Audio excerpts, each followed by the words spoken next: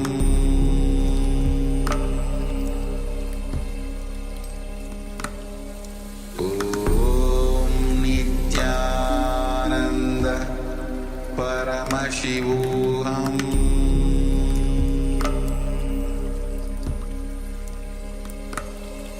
Om Nithyananda Paramashivoham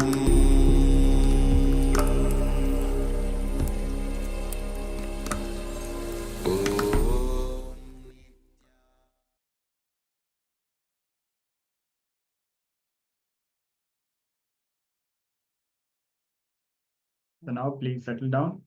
We'll be moving ahead with the verification of this round of power manifestation. So please share what was revealed through the third eye. We'll be giving all the participants a few minutes. Please start sharing in the chat.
Yes. So Cindy has shared mountain, green, blue, sky, and water. So we'll be giving a few more minutes for all other participants to also share. Ma Shobana has shared white light. Thank you for sharing, Ma. Yes.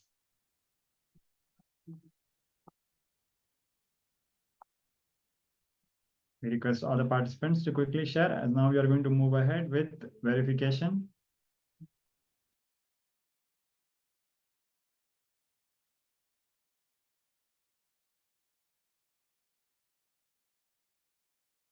I request all the participants to switch on your cameras. Still few people have not switched on your camera. So we request all the participants to switch on your camera. So now let's enter into the final third round of power manifestation. So we'll be verifying the results. Yeah. Yes. So again, Ma Cindy is quite spot on with the colors, some of the colors. There is indeed blue there. Blue, skyish blue. Yes. So it seems always the left-hand side color Ma Cindy is getting correctly. Yes. And of course, Paramashiva lives in the Mount Kailasa, in the metaphysical plane of Mount Kailasa. So a round of applause for all the participants. So with this, we'll be continuing with the next segment of the day. We are going to watch a short video which will introduce us to today's topics. So let us come to the space of listening and get a brief introduction about today's topic, about opening yourself and turning yourself to the cosmos.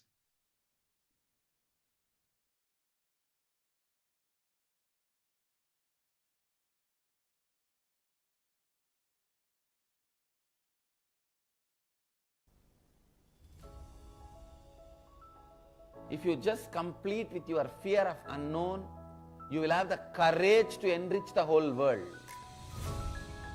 You will have the courage to complete with your all problems.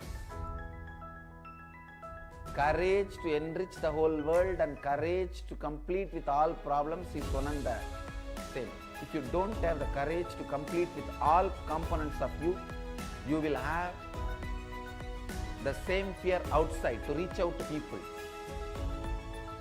Enriching and completion are like a anga, not step by step. Patanjali says Ashtanga Yoga means 8 parts of yoga. He doesn't say Ashtapatha Yoga means 8 steps of yoga. No, Ashtanga Yoga. Yama, Niyama, Asana, Pranayama, all of them are different components of yoga, anga of yoga. Same way, completion, enriching, causing, integrity, authenticity. Integrity, authenticity, responsibility, enriching and causing, completion. All the 6 are Shashtanga Yoga, not Shashtapatha Yoga. Shashtanga Yoga. Complete, enrich, cause, everything together. You need to know the original yoga talks only about Shashtanga. Patanjali developed it into Ashtanga. 8 parts. Sadashiva describes only as 6 parts. In Shashtanga Yoga, Tarka is one of the important component. 5th component, 5th part is Tarka. Sadashiva describes Tarka as analyzing alone or together the great truths till it becomes your cognition and foundation for your decision making is Tarka. Analyzing, arguing, debating. Understand? The argument and debate, there is a difference. If you try to find out who is right, it's argument. If you try to find out what is right, that is debate. When it comes to the great truths, both should be done. The word Ashtanga Yoga is not 8 steps that you go to the 2nd step, you leave the 1st step. You go to the 3rd step, you leave the 2nd step. You go to the 6th step, you leave all other steps. No, it is not steps, it is Anga. Sadashiva has delivered it in Agama 60,000 years before. Patanjali is actually a disciple of Sadashiva. He delivers it the way he understood and way his generation needed it when he lived. What was the need of the people? For him, for them, he delivered it. So what I am offering to the world, whether my kids doing third eye reading or they are able to see what is happening somewhere, what I am teaching, what I am helping you to experience, what you guys are manifesting, this whole science is from Yoga Pada of Sadashiva, which is Shakti. In Shashtanga Yoga of Sadashiva, the very basis, context, understanding is different. And the way we begin the journey is different. The way we manifest powers is different. The science is available for the whole humanity.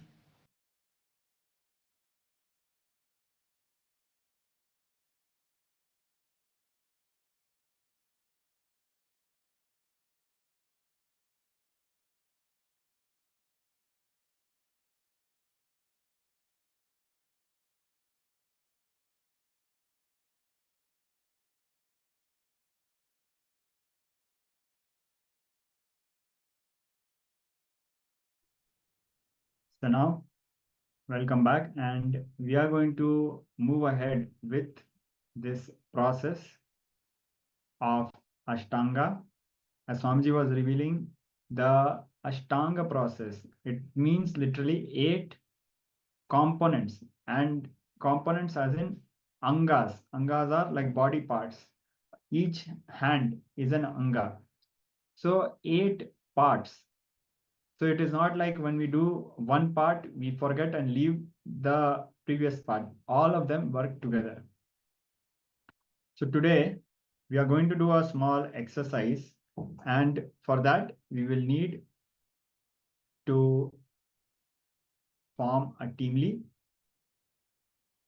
We are going to have a multiple team process, and your team should consist of at least 2 people.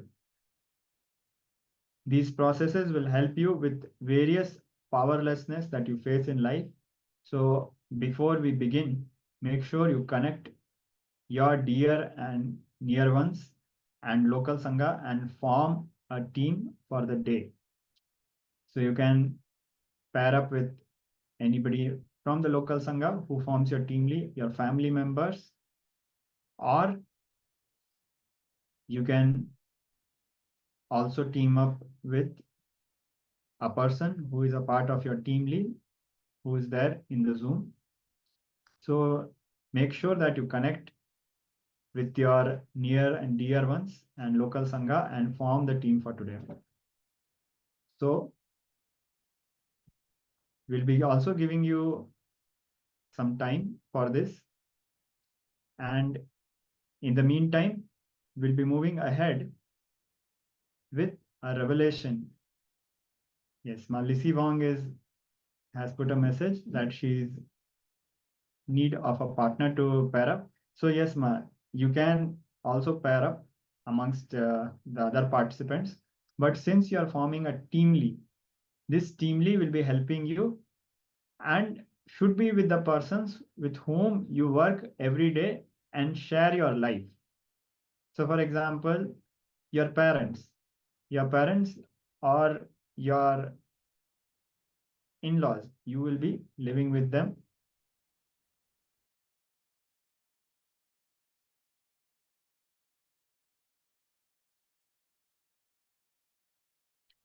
And also you need to be able to talk to that person and relate with that person, connect with that person. So make sure to have your teamly with whom you every day talk, live your life, share your life, to include them in your teamly. They do not need to attend the whole process, but when they see the transformation in you, they will be very supportive and they will join this process. It'll be just few select exercise of interaction with them, completion sessions and power manifestations. So do reach out to your near and dear ones and connect with them. So in the meantime, we'll be moving ahead with a powerful revelation by the Supreme Pontiff of Hinduism on the Patanjali Yoga Sutras. Patanjali, the disciple of Paramashiva, had compiled yoga in the form we know today. So let us directly understand from the Supreme Pontiff of Hinduism the sacred secrets of yoga as revealed by Patanjali. So please come to the space of listening as we move ahead with this revelation. And in the meantime, please reach out to your teamly and inform them and make sure you have them ready for today's processes.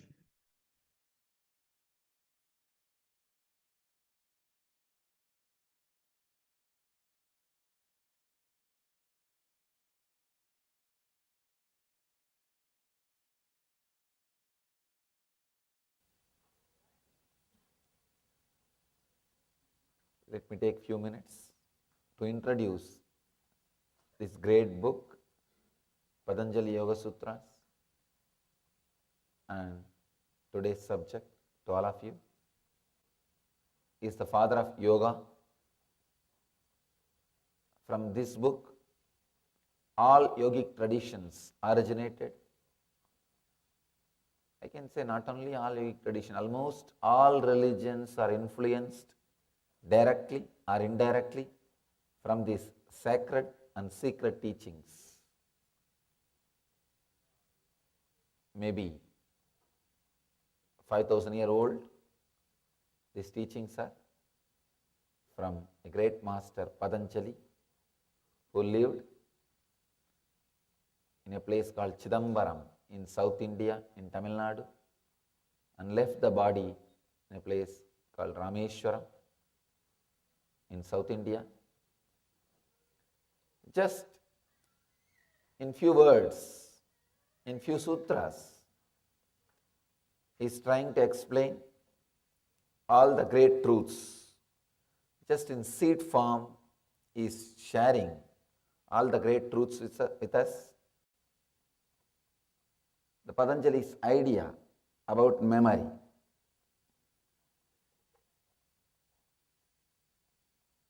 Anubhuta Vishaya Asampramosha Smrutihi.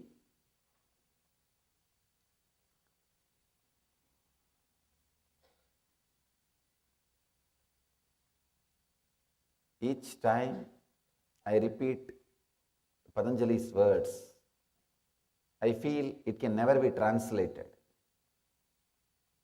It is filled with so much of meaning, so many different dimensions, so many different angles. It's very difficult to translate. Maybe I can translate one dimension. Whenever we translate these great scriptures, only one dimension can be translated.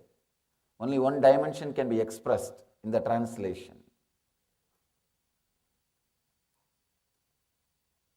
I'll give you the translation which expresses one dimension.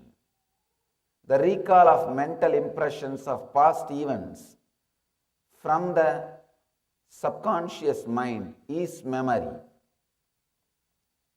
Anubhuta Vishaya Asampramosha Smrutihi. Recall of mental impressions of past events from the subconscious mind is memory.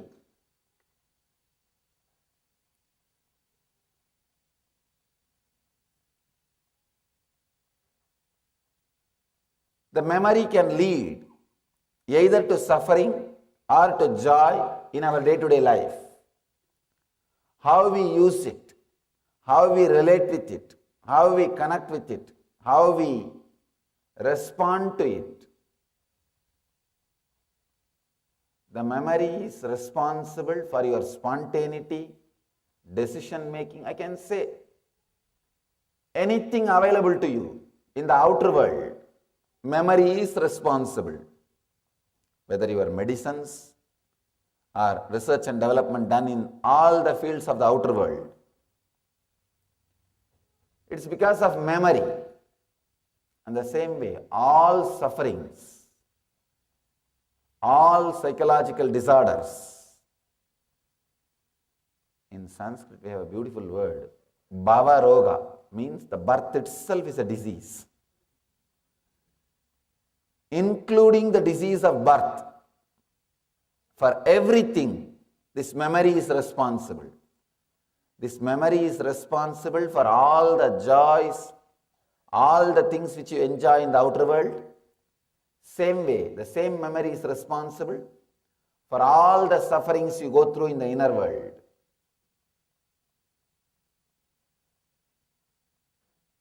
One more thing you need to understand. Memory is responsible for all the joys you experience in the outer world. And not using the memory is responsible for all the sufferings you go through in the outer world. Same way, all the disturbances you go through in the inside is because of constant using of memory. All the joy you will experience inside if you are away from memory. Please understand the paradox. In the outer world, using memory brings comforts, luxury, things you need. But not using memory brings suffering, absent-mindedness, disturbance. In the inner world, using memory brings all kinds of problems. Relaxing from memory brings tremendous joy and peace.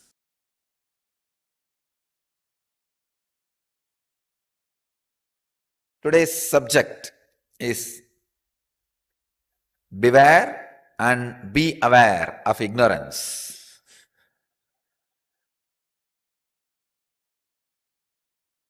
Not just beware, be aware. See, beware of ignorance is an intellectual waking up.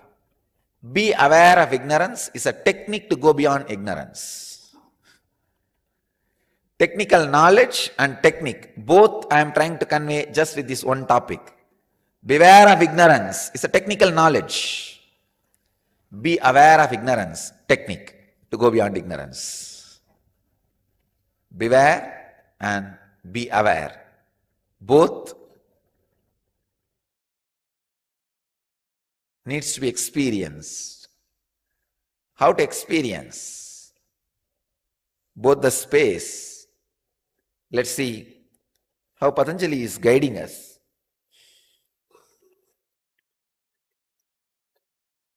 The second chapter, 24th verse.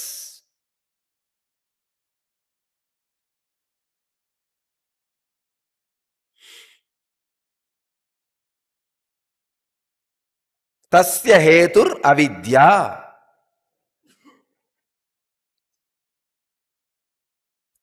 The translation. Swami Vivekananda translates this sutra as ignorance is its cause. Prabhavananda translates as this identification is caused by ignorance. Dvivedi translates as its cause is ignorance.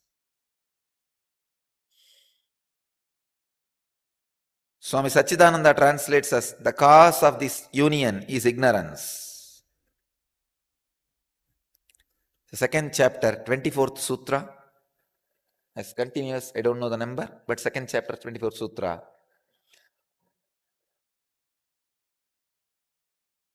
Tasya hetur avidya.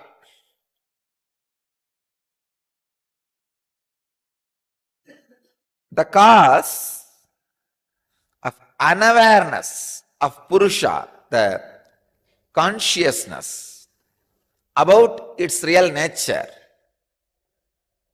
why it gets mixed with the matter, why it feels itself confused or identified with the matter is ignorance.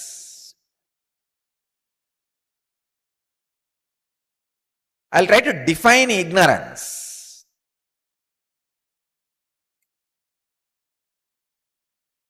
Intellectual perversion is ignorance. Any idea which works in you and creates restful awareness is Shastra, means knowledge, spiritual truth. Any idea which works in you and creates violence, anger, an unsettled end. See, all ideas lead you to a further and further and further. If it leads to somewhere, naturally it will end at one point. The point, see, for example, when you learn about acceptance, this idea will naturally start growing in you, how to accept, what is acceptance and all that. Finally, end of this thinking process, if you feel settled and the acceptance is happening in you, it has become knowledge in you. It is knowledge. But unfortunately, this has not settled in you. Like a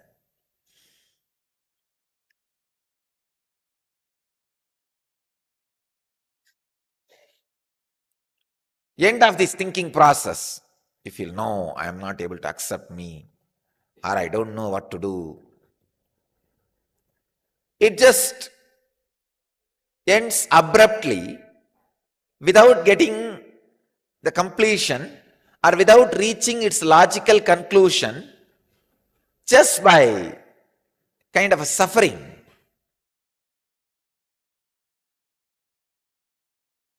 Violence, either violence towards you or others. That is what I call intellectual perversion. That is what is ignorance.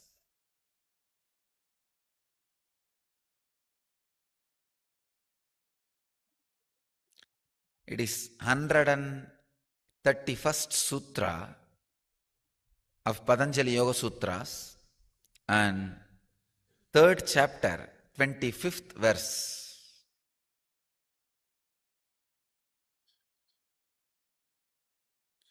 Subject is awaken your inner power, unleash your inner power.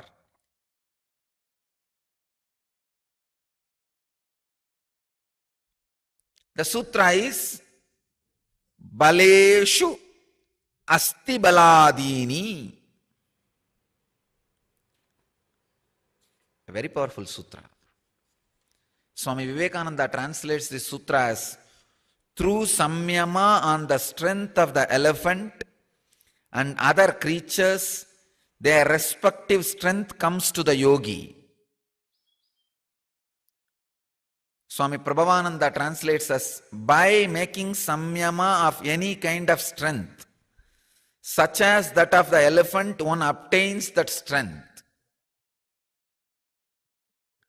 Swami Sachidananda translates as by samyama on the strength of the elephants and such other such animals, their strength is obtained.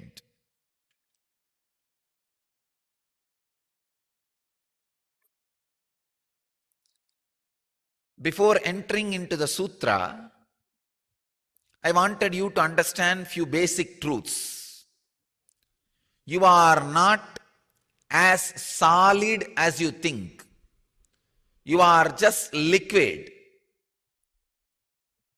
Any shape your inner space takes, your inner essence also takes that same space.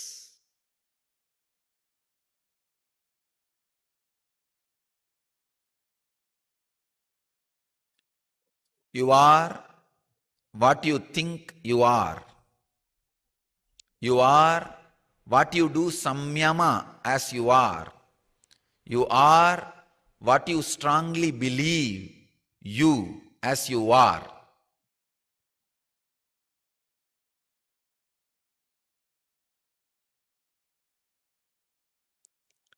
Whatever you contemplate in your inner space, consciously, you express that in your life.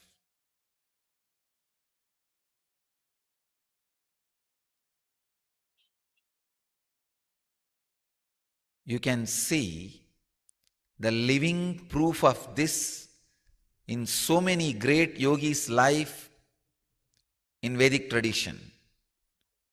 When Ramakrishna did samyama on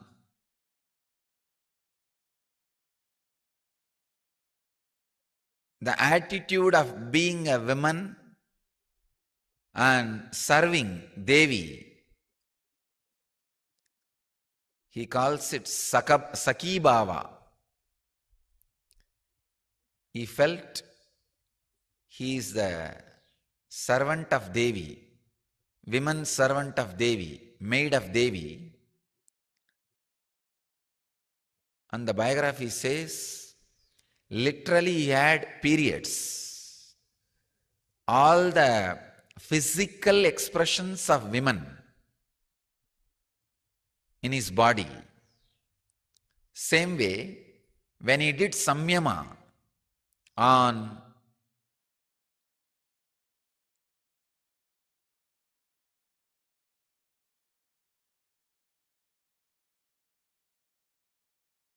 Hanuman, visualizing himself as a monkey and servant of Rama, he says, and there are records, from his backbone the tail has started growing. Even tails started happening.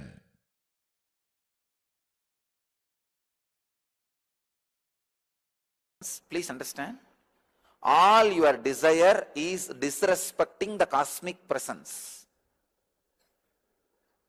Why do you desire? Because you don't feel the cosmos is constantly supporting you. That's the reason the desire. You don't feel you are being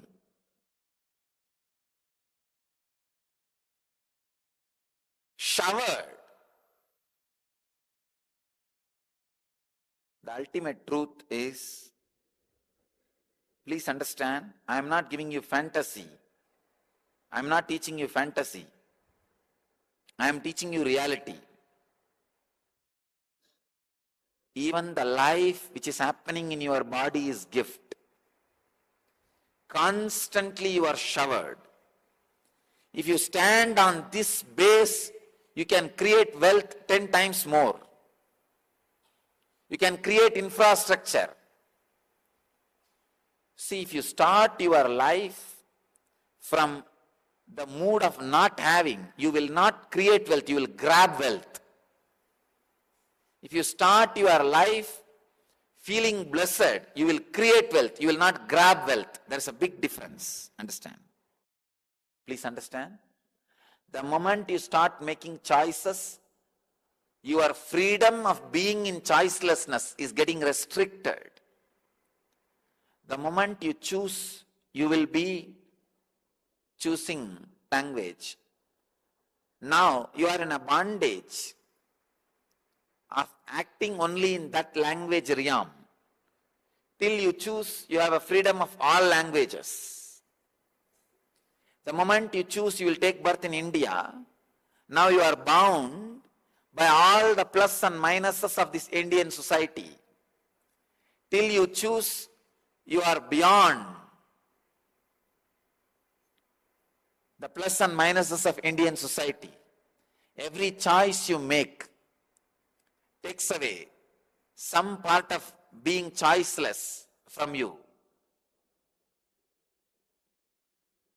So when there are trillions of choices in front of you, you suddenly decide, wow, being choiceless is the best thing. Being choiceless is the ultimate experience. The person who is being choiceless will be the infinite creator. Infinite creator. Please understand.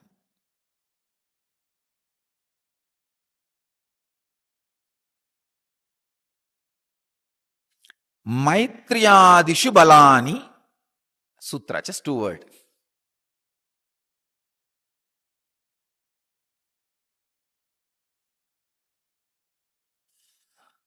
Swami Vivekananda translates this sutra as, by practicing samyama on friendship, mercy, etc., the yogi excels in respective qualities. By making, Swami Prabhavananda translates as, by making samyama on friendliness, compassion, etc., one develops the powers of these qualities. Swami Sachidananda translates as, by samyama on friendliness and other such qualities, the power to transmit them is obtained.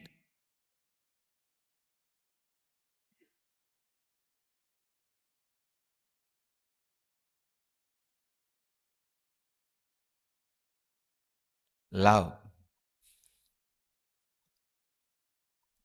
Vast, huge ocean.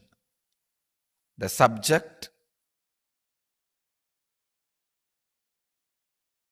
which will taste different from different banks or beaches. It's like an ocean, tastes in different, looks different in different places, feels different in different beaches. This emotion also, you can't even use the word emotion. There is a question here. Is love just another emotion? It is not emotion, it is en motion.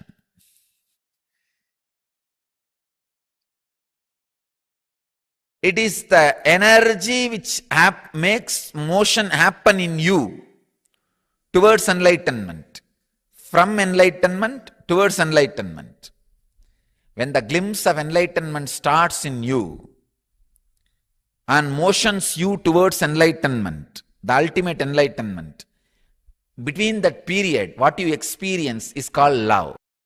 Understand? Inside you, there is an intense superconsciousness constantly waiting to break through your body and express itself. But your secured,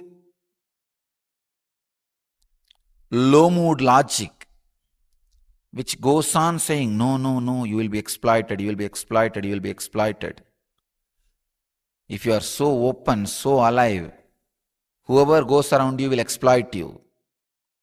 Physically, mentally, economically. Men have a fear women will exploit economically if they are too loving. Women feel if they are too loving, men will exploit them physically. Both of them feel if they are too loving, others will exploit them emotionally. So always the fear, if you are loving, you will be exploited. Very dangerous. So there is a certain logic in you which completely bans you from flowing sweet experiences of love. Constantly reminds you, when you open up, I'm not talking about only romantic love, which is towards one person. I am talking about the love suddenly opens up in you towards whole and your very self. Rarely you will fall in love with yourself. The yellow journalist who is sitting inside you, constantly writing articles and editorials about you, is damn for love. The fear he creates about love is not protection for you, it is destruction for you. Dam is not a protection for river, it is a destruction for river. Only embankment is a protection for river. Love is embankment. Logic is dam.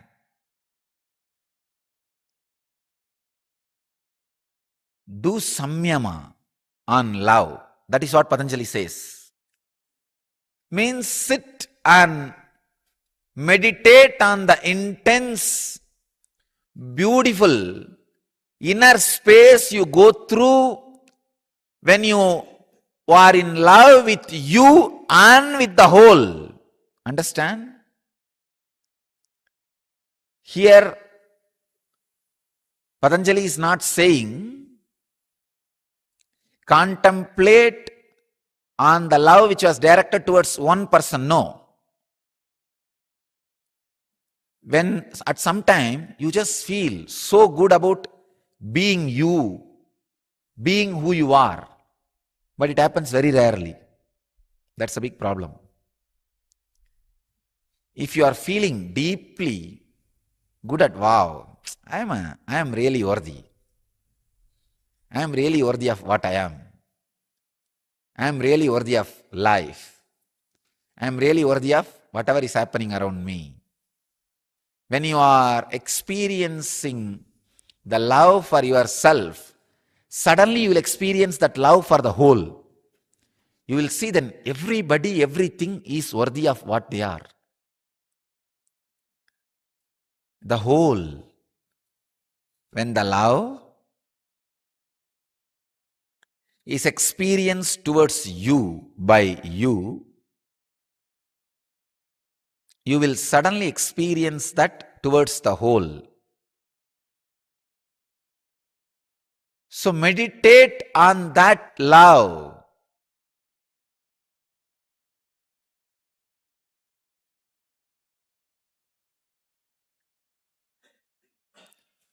Now we will enter into the Patanjali's Yoga Sutras. Today's sutra is 93rd sutra of Patanjali, and in second chapter, 42nd verse, experience the supreme state of bliss is the subject. Santoshat an uttamaha sukalabha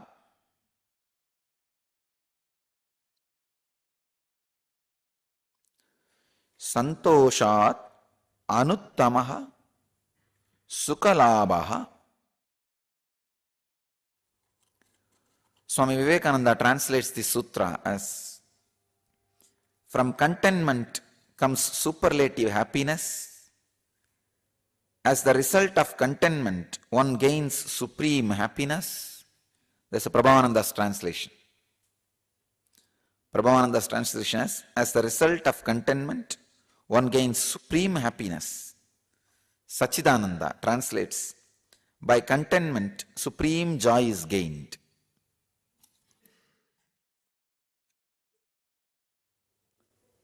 I can say this is the straight sutra to enlightenment, to the ultimate truth. First of all, you need to know an important fact and truth. No roundabout ways, shortcuts. Please understand.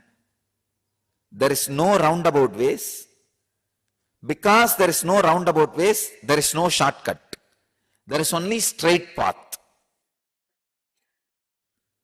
When you start believing there are roundabout ways, you start searching for shortcut. Person who believes there is roundabout way is cheated. Person who believes there is shortcut is cheated. There is neither roundabout way nor shortcut for the ultimate, just simple straight path. Patanjali is giving that simple straight path in this sutra.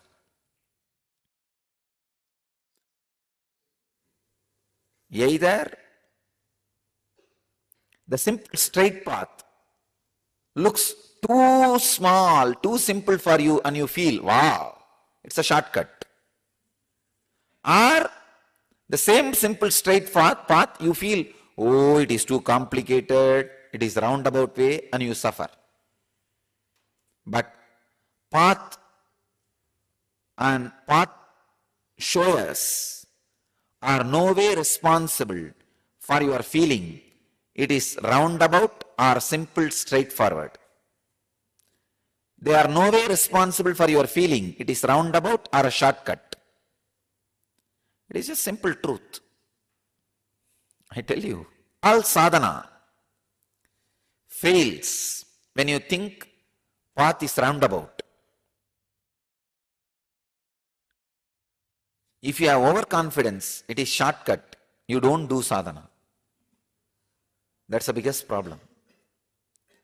All sadhana fails when you think path is roundabout.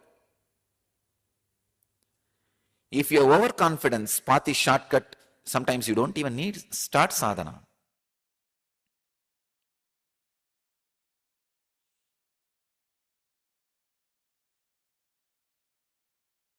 It's time we understand path is simple and straight. You just need to live it. You just need to execute it.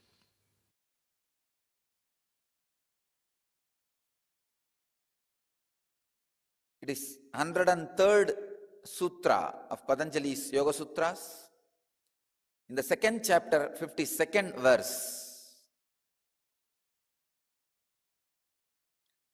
Tata Shiyate Prakashavaranam.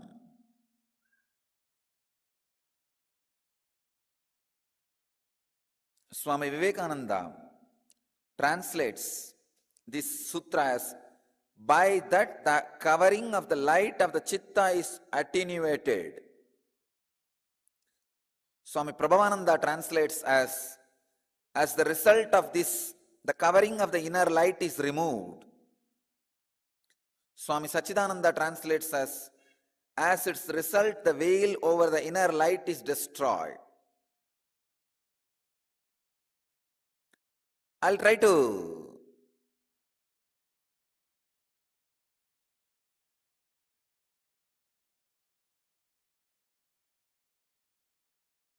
give my translation. Tatakshiyate prakashavaranam. Please understand, the whole purpose of pranayama is breathe without thinking. Whenever there is a thinking, breathing is not complete. Breathing does not take energy inside. It takes only air, which is not really necessary to be inside your body. It is the energy which is basic requirement. The prana is the basic requirement.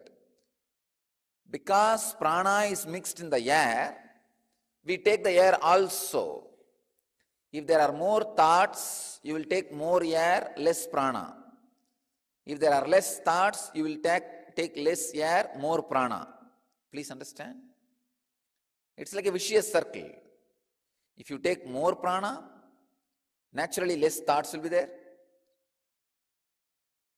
If you have less thoughts, you will take more prana. Or the other way, if you take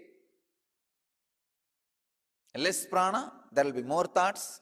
If you have more thoughts, you will take less prana. This vicious circle continuously changing the consciousness of your being. Please understand. If you achieve any stability or state of consciousness through yoga, it is stable, but if you achieve any stability or any higher experience through pranayama, it is instant. Same way, stabilizing it takes a lot of time. The right combination is Yoga Vedanta. Yoga, pranayama, and Vedantic mental setup.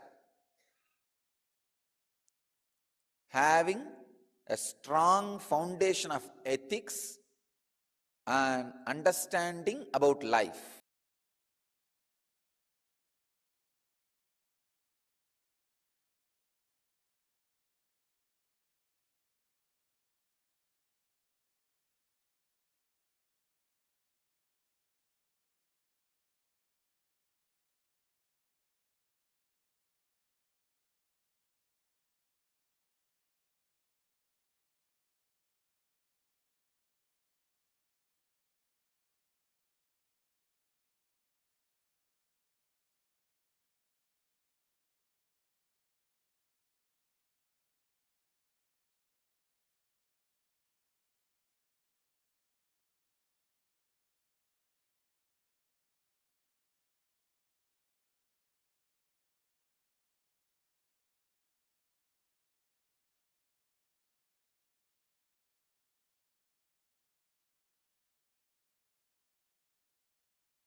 Yes, Nithyananda, everyone.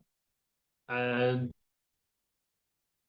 today, a powerful process that we have started, which is the Ashtanga process.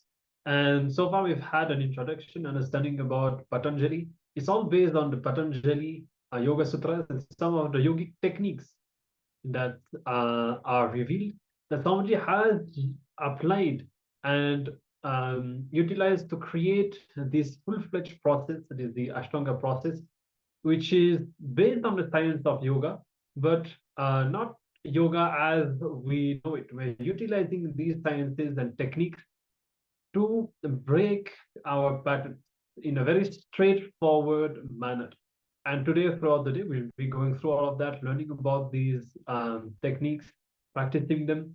And we hope that you all have a partner available. And because some of the sessions, as you would have been told earlier, that you are going to be doing throughout the day, will require you to have conversations with that person. So now, after this first segment, first let's remind ourselves of some of the powerful cognitions and truths. Yeah, some things to take away from this session is to understand that you are what you think you are. Constantly, you are transforming the thoughts that you are cultivating in your inner space into your very own body, into your personality, your character, the way you hold yourself in society. So you are not solid as you think, you are liquid. So the change of shape of your inner space changes the very personality of you. So if we can bring this powerful cognition to its depth, then the science of completion becomes very natural. If we are able to restructure our thoughts and our beliefs, especially those reoccurring thoughts, those patterns that we have, then we can also redesign ourselves. So with this, let us now enter into a meditation. We're going to center ourselves in our inner space, requesting all the participants to please settle down. If you can, sit in a cross-legged position like Padmasana, or in a kneeling position like Vajrasana. If that is not possible for you, you can sit in a comfortable posture, but your spine should be erect. This will provide the best energy flow to your body, and it will provide the best listening space to be able to receive this meditation technique from Swamiji. Also requesting all the participants to come on camera and participate in the sessions. Let's get ready as Swamiji is going to guide us through this meditation.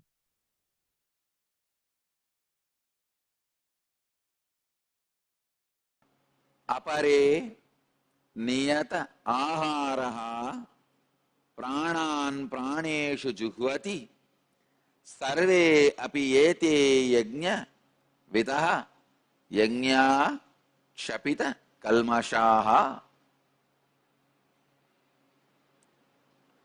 Having restrained taking food, others who know the power of sacrifice offer their life breath into the vital air, prana, and have the sins thrown out by this sacrifice.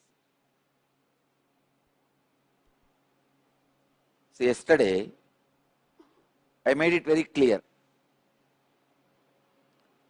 If you practice the prana samyama, the three things,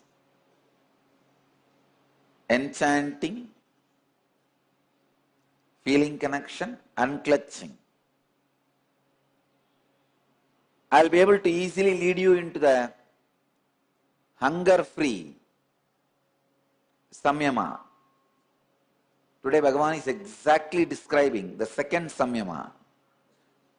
Having restrained taking food, others who know the power of sacrifice offer their life breath into the vital air and have the sins thrown out by this sacrifice. Please understand some of the basic truths. The basic sacred secrets you need to know from this verse is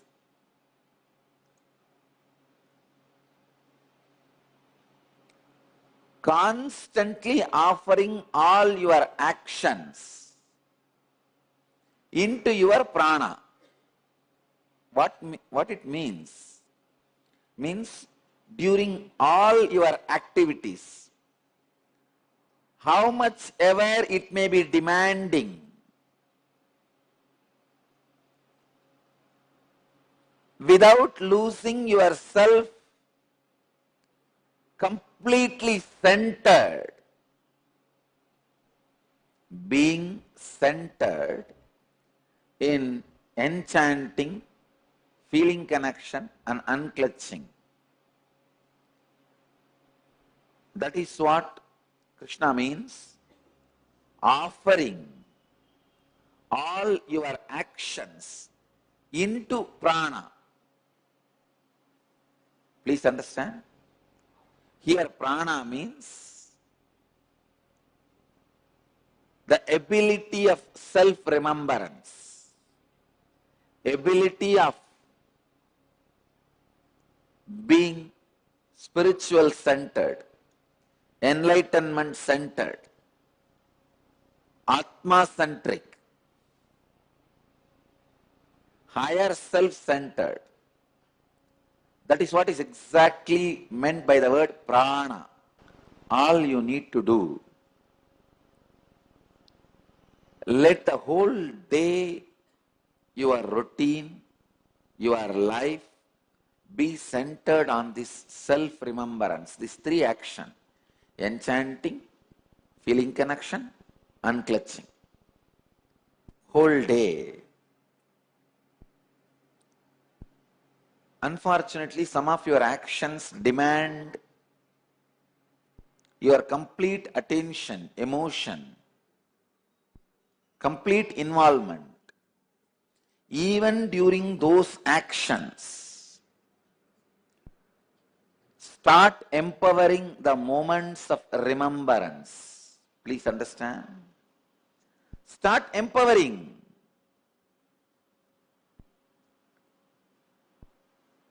Many of your actions may demand your whole attention. In the beginning, it may not be that easily possible for you to be centered on unclutching and enchanting and feeling connection. But I tell you, any activity, any action is possible being centered on prana just by little practice. That is why Krishna says in another one Bhagavad Gita verse, even little bit of practice of this great science brings huge benefit. It's like billions of rupees worth diamonds and gold is there in one room. You are doing only one small action, opening the room. You would have never imagined just that small action of opening the room will make you rich in 1 minute. You would have never imagined such huge benefit will come by such a small action of opening the room. It was there in that room for ages. Just now you got the key, you opened it, suddenly you saw, wow, it is all yours. Many times, small actions you do does not bring big benefits. So you don't trust the small actions can bring big benefits. But rarely small actions do bring big benefits. This action, the action of being prana centered, even if it is small, practiced very little, it brings huge benefits, great benefits. And I tell you, you will become so alive and productive. If you take 4 days of vacation and not being productive constantly, you are equivalent to dead. Now, all we need to do is just put a little more mud on your head and cover it. You already have clay in your brain. You just need a little more mud to cover your body. Just 4 days in your life, continuously, if you fall into the laziness pattern, after that, even you cannot help yourself. When you can't help yourself, neither God nor Guru can help you. Please understand. Whether Guru or God, even if they want to help you, they can't help you if you can't help yourself. See the Daksha story. See, Daksha's God, Vishnu, wants to help Daksha so much. It is so unfortunate. He does not want to help himself. So even his God, Vishnu, could not help him.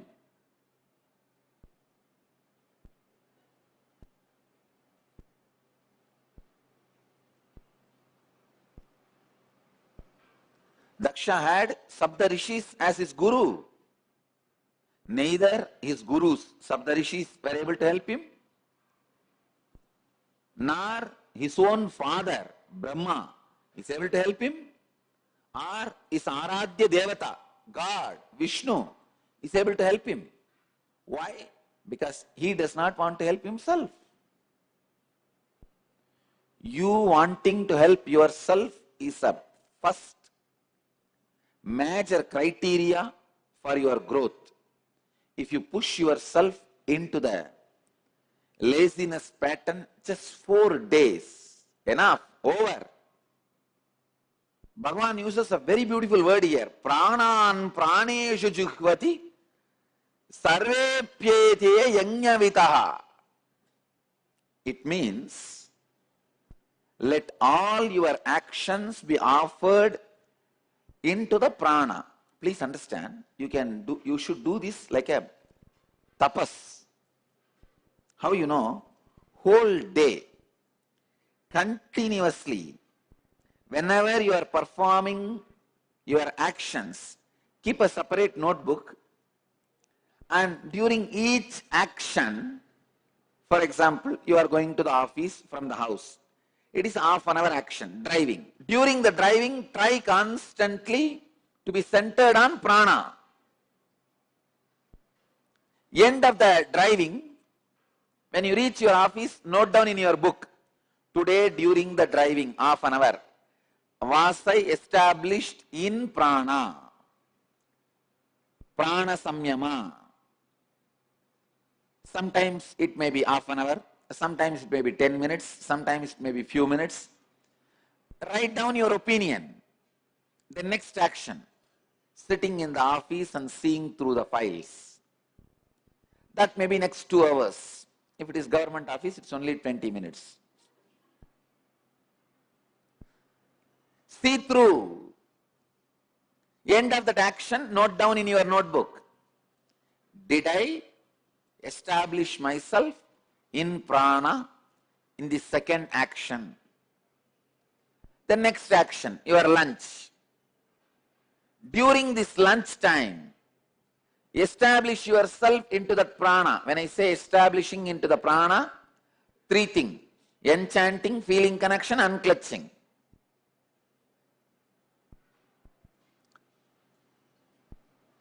In these 3, even if one you are established, that is okay. But try to be established in all 3. You have capacity. You are capable. Again, in the evening session, try to be established into the prana. End of the session, pen down. Did I establish myself in prana? Note down. Try. Only in this straightforward, constant training, you will be able to establish yourself in prana. Don't miss. Understand, every action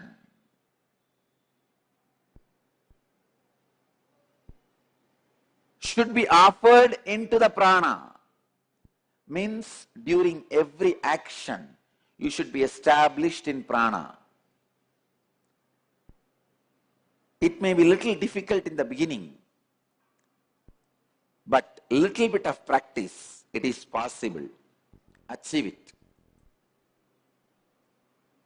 Achieve it. You will be completely purified. I tell you, the purification with which you live, the purification you radiate,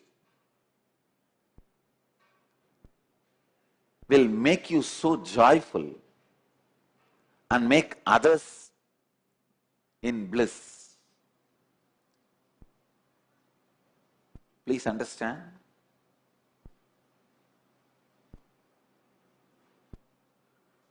Always have God and Guru both in your life for feeling connection.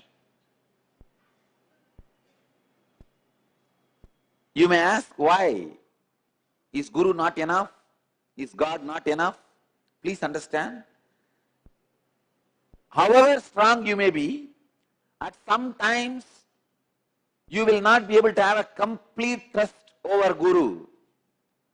Your feeling connection towards Guru will shake, may get shaken a little bit. At those times, those moments, you need God to hang on. You need God to hold on.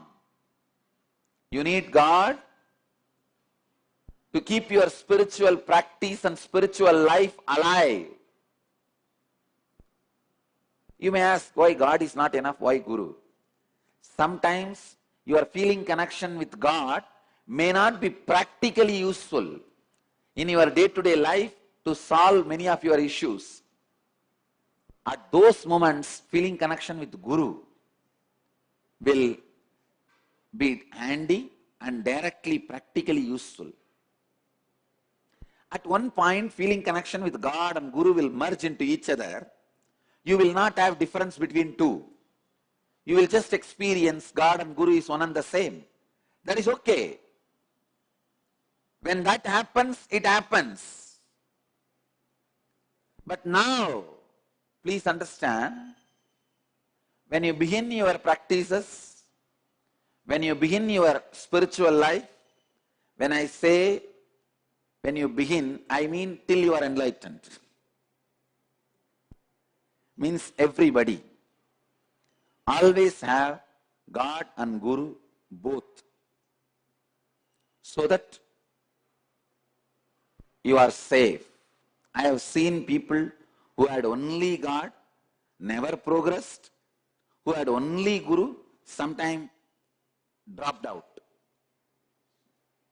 If you have both, at least, even if you have a little shaking, even if your faith and trust, feeling connection towards the Master is shaken, your feeling connection towards God will keep you alive, will keep your spiritual path alive, will keep your spiritual enlightenment alive. Apare niyataharaha pranan praneshu jihvati sarve pyede yajnavitaha yajnakshapita kalmashaha. Very beautifully, Bhagavan is describing how to be established in prana.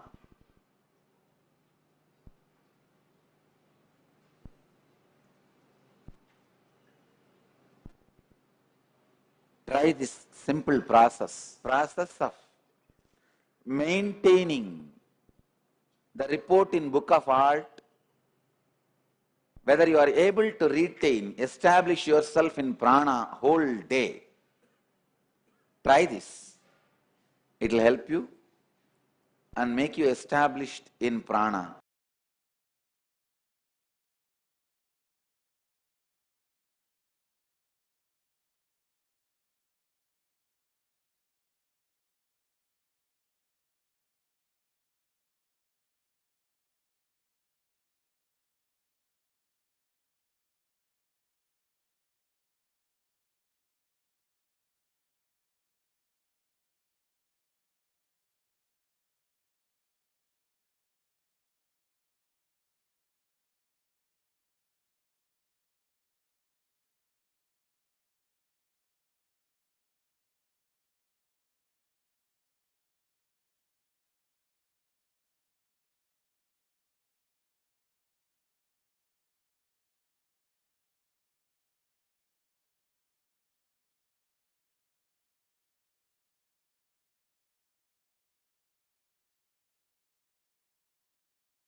Yes.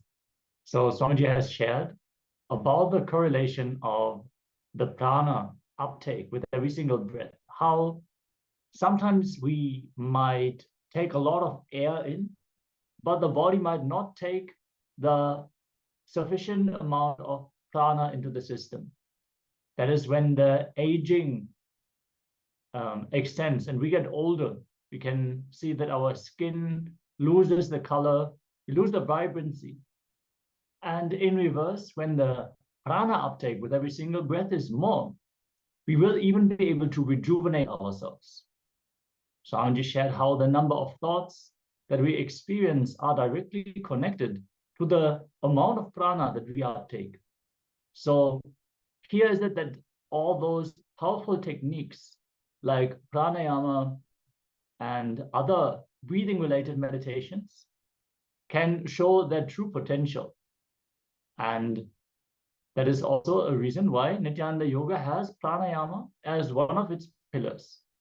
So we should all practice intense pranayama every single day as part of our yoga practice to bring that intense breathing, to establish ourselves in that intense breathing. Intense breathing doesn't mean that you breathe a lot, but with every single breath, the amount of prana you're able to get from the air, that should be intense.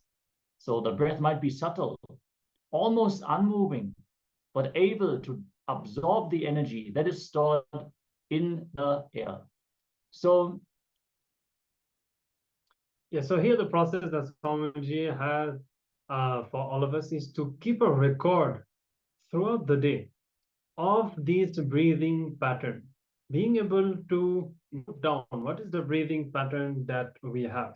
And especially if you can bring that awareness throughout your different activities and different moods also, depending on how you feel throughout the day, you will see that your breathing pattern will change a lot. And when you gain that awareness and that understanding, you'll be able to catch yourself and you'll be able to unclutch from these thoughts so that you can come back to having a deep breathing throughout the day, which is extremely important. Swamiji has spoken about this again and again. Having a deep breathing throughout the day can heal all your incomprehensions. It can keep you healthy. It can make you live long, and it really has lots of benefits. So maybe we can take a note of that. yes, Swamiji even shared that having a stable, long, deep breath will manifest your desires into reality. Whenever we go through the ups and downs, our breath will be shaken. It will be unstable. We will be distracted from our purpose. But when we can breathe long and deep breaths, our mind will quiet down and we can focus. We can direct our energy onto what we actually want to manifest. So let us all bring more and more awareness into the breathing patterns. And let's get ready, as we are now going to enter into today's power manifestation. Yes, so today the power manifestation is going to be third eye body sculpting. You will be designing your own body or redesigning your own body through the third eye. So this comes with the understanding that, as we learned before, you are not solid, you are very much liquid. It's the thoughts and the ideas, the cognitions that you have that shape your identity and your body itself. So the moment you change your cognition, the belief that you have about yourself, you will see that literally physically your body starts to change. Many of us are stuck with this idea that we are who we are, and that's it, and we cannot change. Maximum, we can understand that some healing can happen, and we can change to some extent, but we can't necessarily conceive that we can completely transform, having a completely new identity and a completely new body itself. But this is very much possible. And now through this power manifestation, this is what we will be working on. So to start with, you'll be deciding which aspect of your body you want to change. So keep in mind, we'll be having multiple power manifestation rounds throughout the day. So if you have, let's say, a set of 5 things that you want to change, maybe you can start by choosing the first one. And ideally, try to have at least, you can even change 2 things at a time, that is fine, but try to have at least one that can be visibly changed, like changing the shape of your nose or your skin color or hair color. There's no limit to what you can change. So you can decide that, so that at the end of the power manifestation, you can see and you can verify if you see a difference. Other things that you can change, like for example, the functioning of your internal organs, even that is there. If you feel that you have lungs that are not intaking enough air, oxygen, you can redesign that as well, but you may not be able to immediately verify it unless you feel it, you feel the difference happening, but it may not be visible, like a change on your face, for example. So you can change, you can choose 1 or 2 things that you want to manifest and that you want to change or redesign, and you can note it down on a piece of paper. And when you are ready, sit with your head, neck, and spine in a straight line. And start by visualizing that these changes have already happened, that you are already having that. And how does it feel to have that? See, each aspect of your body is connected to one aspect of you, of your identity. So any discomfort or with any part of your body is an unfulfilled aspect of yourself. So when you change that part on the outside, you also change your inner space. You bring that fulfillment inside yourself. So as you visualize that the change has already happened, drop your identity, drop the solid feeling that you have, and allow the change, the transformation to take place inside. So hold on to that visualization, and now bring your awareness to the third eye and connect with Swamiji in space of oneness. Chant the Mahavakya intensely. Om Nithyananda Paramashivoham. Om Nithyananda Paramashivoham. Om Nithyananda Paramashivoham. Continue to hold on to this visualization and reverberate yourself with the Mahavakya. Keep your intention on being in oneness with Swamiji and redesign, sculpt your body through the third eye.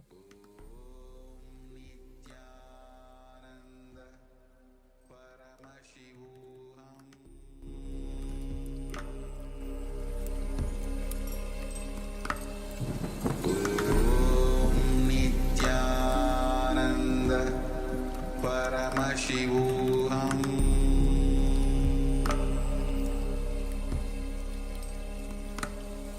Om Nithyananda Paramashivoham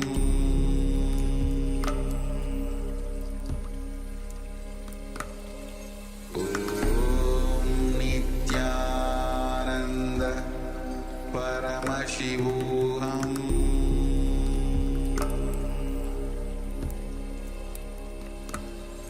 Om Nithyananda Paramashivoham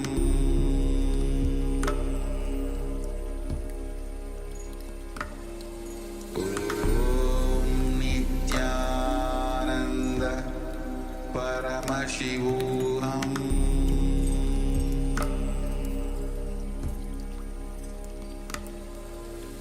Om Nithyananda Paramashivoham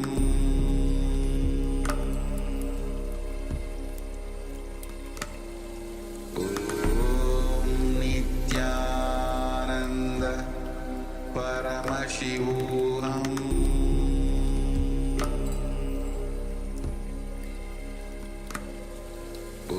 Om Nithyananda Paramashivoham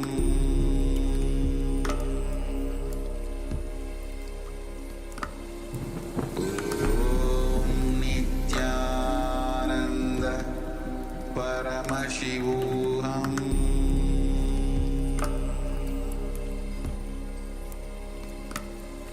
Om Nithyananda Paramashivoham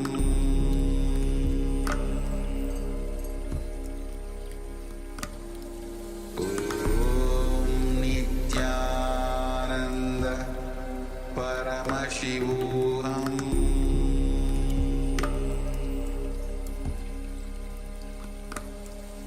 Om Nithyananda Paramashivoham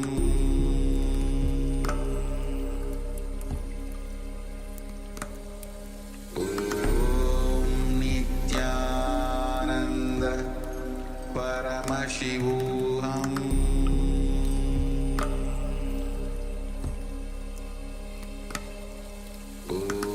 Om Nithyananda Paramashivoham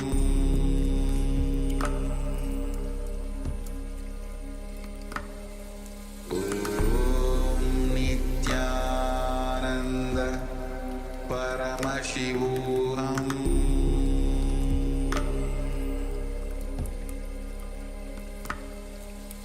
Om Nithyananda Paramashivoham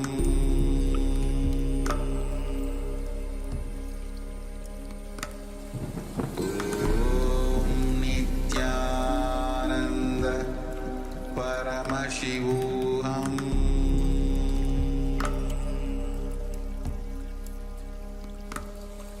Om Nithyananda Paramashivoham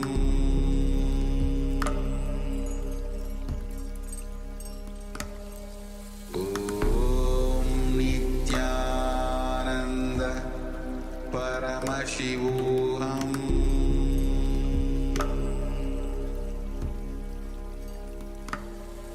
Om Nithyananda Paramashivoham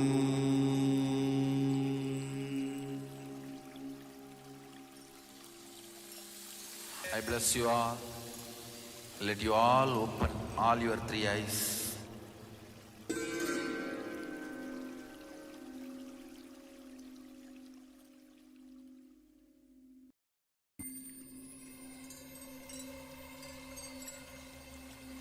I welcome you all with my love and respect.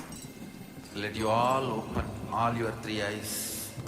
Om Nithyananda Paramashivoham